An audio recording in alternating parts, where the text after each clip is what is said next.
একটা পুরুষ বলতে পারবেন স্ত্রী এই কথা বলছে তোমার জীবনের তোরে মোহরানা মাফ করে দিলাম? একটা পুরুষ দ্বারা বলতে পারবেন যে আপনার স্ত্রী আপনাকে বলছে তোমার মোহরানার দাবি সম্পূর্ণ আমি মাফ করে দিয়েছি আল্লাহর হস্তে? একটা স্ত্রী এই কথা বলে না।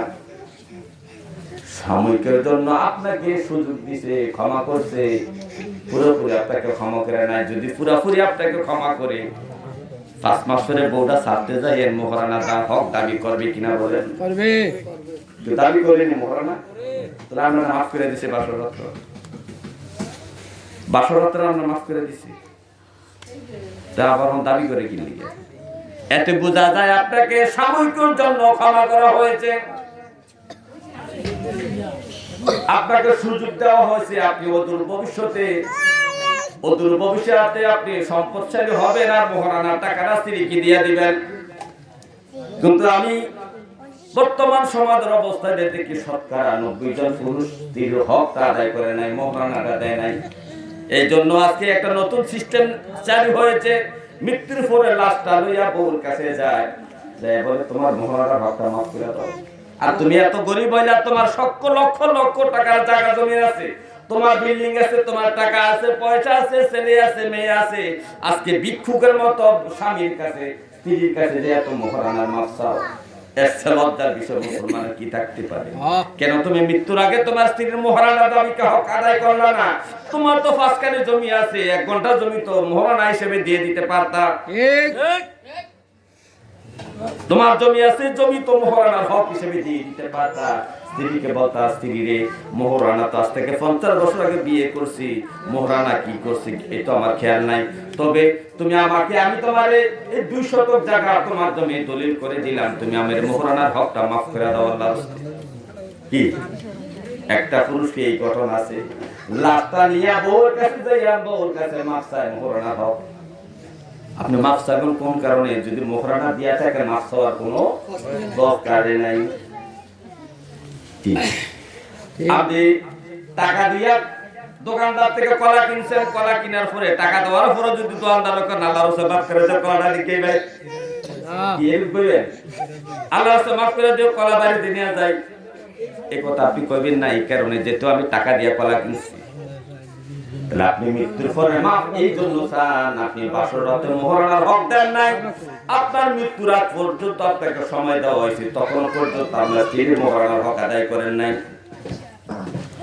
হে আমার ভাইও, তাই আমরা স্বামীরা স্ত্রীর হকটা আদায় করি নাই, এই হকটা নষ্ট করছি। এই কারণে স্ত্রী আমার হক নষ্ট করি। ঠিক ওই যে আমি আমার হক কিভাবে নষ্ট করে? আমার হক ছিল স্ত্রী আমাকে সেবা করবে, যত্ন করবে, শীতকালে গরম পানি করে আমাকে ওযু করাবে, শীতকালে আমাকে গরম পানি খাওয়াবে, শীতকালে আমাকে সেবা যত্ন করবে। এই স্ত্রী আমার সেবা করে না, রাতে 10টার সময় বাজার থেকে দোকানটা শেষ করে বাড়িতে আওয়ার পরে স্ত্রী বলে তোমার খানা তুমি গরম করে খাও। ঠিক সেবা হকটা আদায় করে না, কারণ হলো তুমি তোমার স্ত্রীর মোহরানার হক আদায় করো নাই। এই হক আদায় না করার কারণে তোমার স্ত্রী তোমার হক আদায় করতেছে না। হে আমার ভাইও, গভীরভাবে মনোযোগ। এই স্বামীরা স্ত্রীর আগে হক আদায় করতে হবে। এই হকটা আদায় করা, যদি মৃত্যুবরণ করো, তুমি হকটা আদায় না করে যদি মৃত্যুবরণ করো, তোমার কি উপায়? ভাষণের মাঠে তুমি শোনো,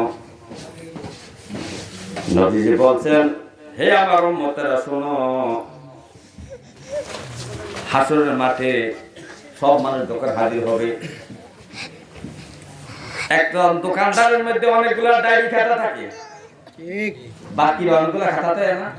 উত্তর পাড়ার একটা, দক্ষিণ পাড়ার একটা, পূব পাড়ার একটা, পশ্চিম পাড়ার খাতা একটা, না সব বাকিদার বাকি ওলার নামে এক খাতা নেই।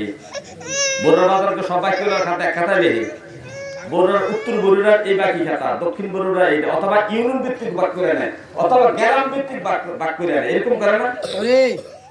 হে আমার ভাই, হাসরের মাঠে আপনি হাজির হবেন, অপরাধের তালিকা আছে, পাপীদের তালিকা হবে, অপরাধীদের তালিকা হবে, গুনাহগারদের তালিকা আছে, এক এক জনের তালিকা এক এক রকম। এই ডায়েরির মধ্যে জানাকারের তালিকায় আছে, জানাকারদের নাম এই তালিকায় আছে।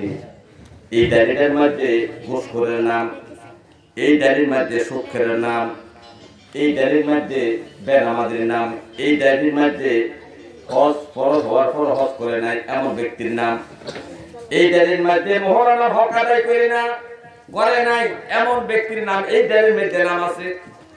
তো এই যেমন 10টা ডায়েরি আছে, 10টা ডায়েরির মধ্যে একটা ব্যক্তির নাম 10টা ডায়েরির মধ্যে নাম উঠতে পারে। এক ব্যক্তির নাম 10টার মধ্যে কি করতে পারে? হ্যাঁ, তার নামাজ পড়ছে না, তোর বেন আমাদের ডায়েরির মধ্যে তার নাম আছে।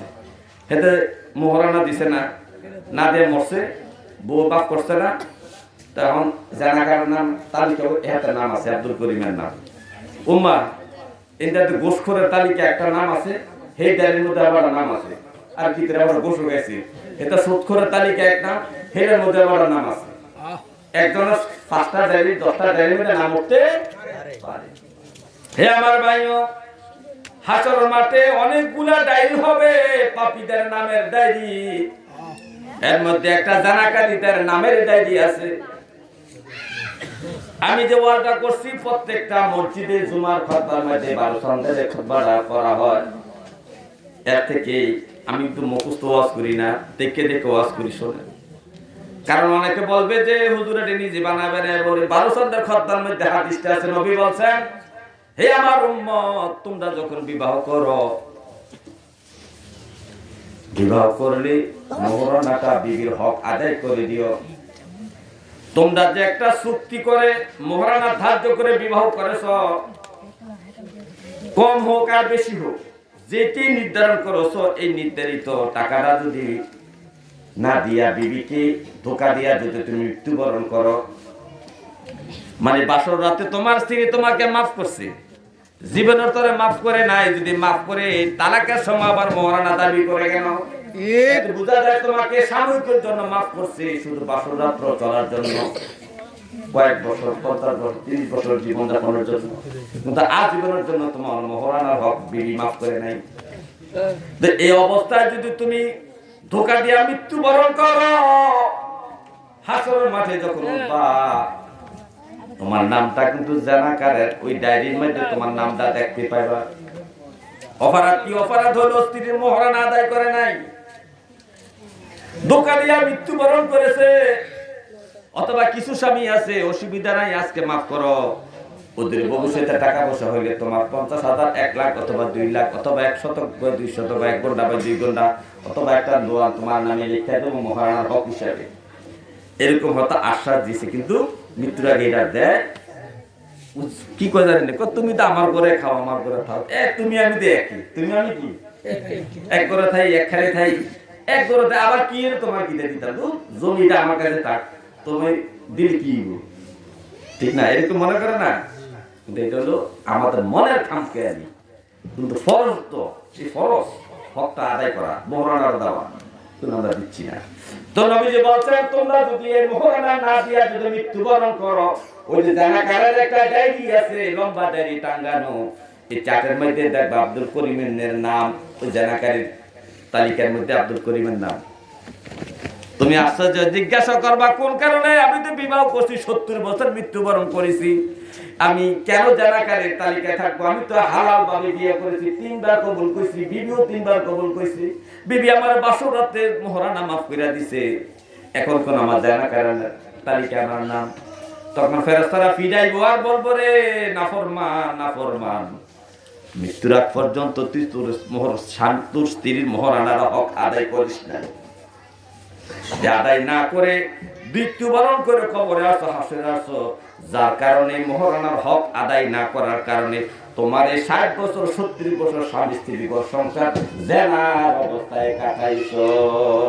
নারে তাকবীর, নারে রিসালাত, নারে গাউসিয়া, আহলে সুন্নাত ওয়াল জামাত, আল্লামা মাইনুল হোসেন ফারফুরি সাহেব। হে আমার ভাইও, তাহলে এই স্বামীদের স্ত্রীদের হকটা স্বামীরা আদায় করার দরকার কিনা বলেন? দরকার। তাহলে আপনি যদি হকটা আদায় করেন, আমি কসম করে বললাম, আল্লাহ আপনার বিবির দিল ঘুরাইয়া দিবে আপনার সেবা যত্ন করার জন্য, আপনার খেদমত করার জন্য, আপনার হক আদায় করার জন্য।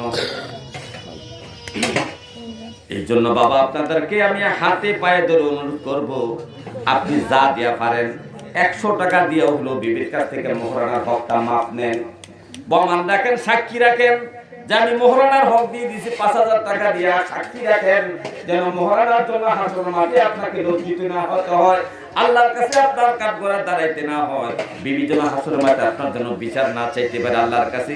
এই জন্য মোহরানার হক এখনই সময় থাকতে আদায় করে দে। হে আমার ভাইও, স্বামীরা স্ত্রীর হক আদায় করবে। নবীজির কাছে প্রশ্ন করছেন, ইয়া রাসূলুল্লাহ, স্ত্রীদের হক কি? স্ত্রীদের আহাক্কুন নিসাই, স্ত্রীদের হক কি? স্বামী স্ত্রীর হক আদায় করবো না তো স্বামী তো প্রশ্নই করতে পারে স্ত্রীর কি হক? হ্যাঁ, কি হক? বিয়ে করে আসলে কি হক তো কি, ঠিক না? তো নবীজি যখন হকের বিষয়ে ওয়াজ করছেন, অন্য জায়গায় আরেক জায়গায় আয়েশা সাহাবী প্রশ্ন করি, ইয়া রাসূলুল্লাহ, আপনি বলেন না স্ত্রীদের কি হক আদায় করতেন? নবীজি বলছেন, আমার সাহাবারা শোনো, তুমি যা খাইবা তোমার বিবিকে তুমি তা খাওয়াইবা। তুমি যা খাইবা তোমার বিবিকে তা খাওয়াইবা। তুমি ইলিশ মাছ খাইতে পছন্দ করো, বাজার থেকে ইলিশ মাছ আনছো, প্রতিবেলায় তোমার স্ত্রী তোমাকে ইলিশ মাছের খালি দেয়, কিন্তু খোঁজ দিলা না স্ত্রী রে তুমি কোন ইলিশ মাছ খাও কি?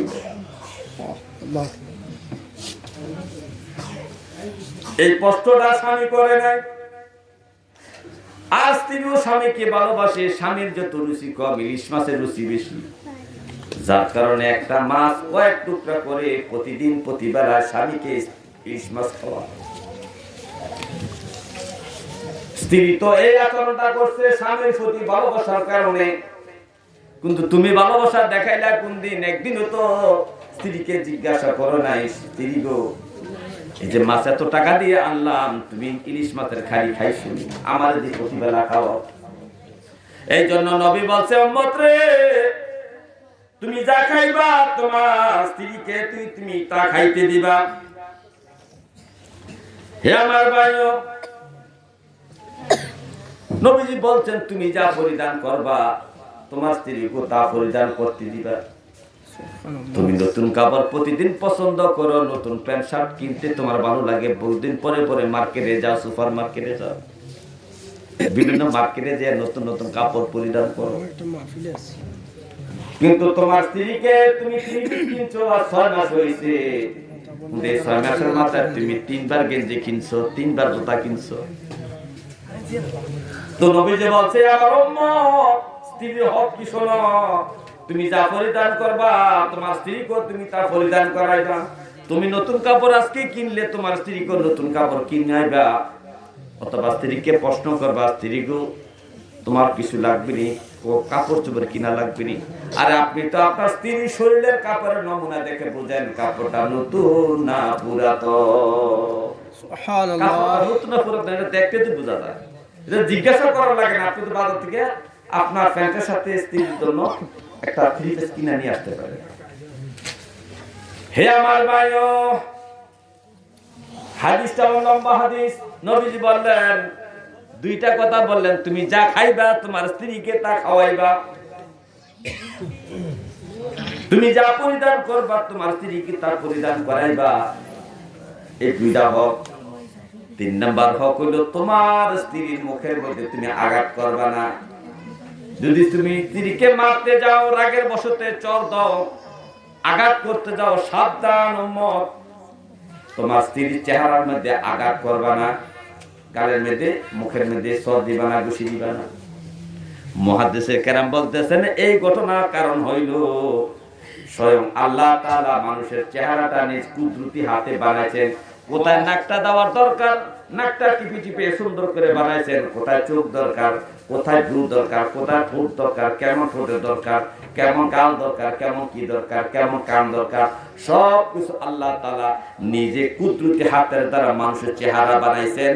এই জন্য আল্লাহর হাতের স্পর্শ মানুষের চেহারার মধ্যে আসি বিদায় নবীজি বলছেন, হে আমার উম্মত, তোমার স্ত্রীর চেহারার মধ্যে কখনো তুমি আঘাত করবা না, চর দিবা না, ঘুষি দিবা না।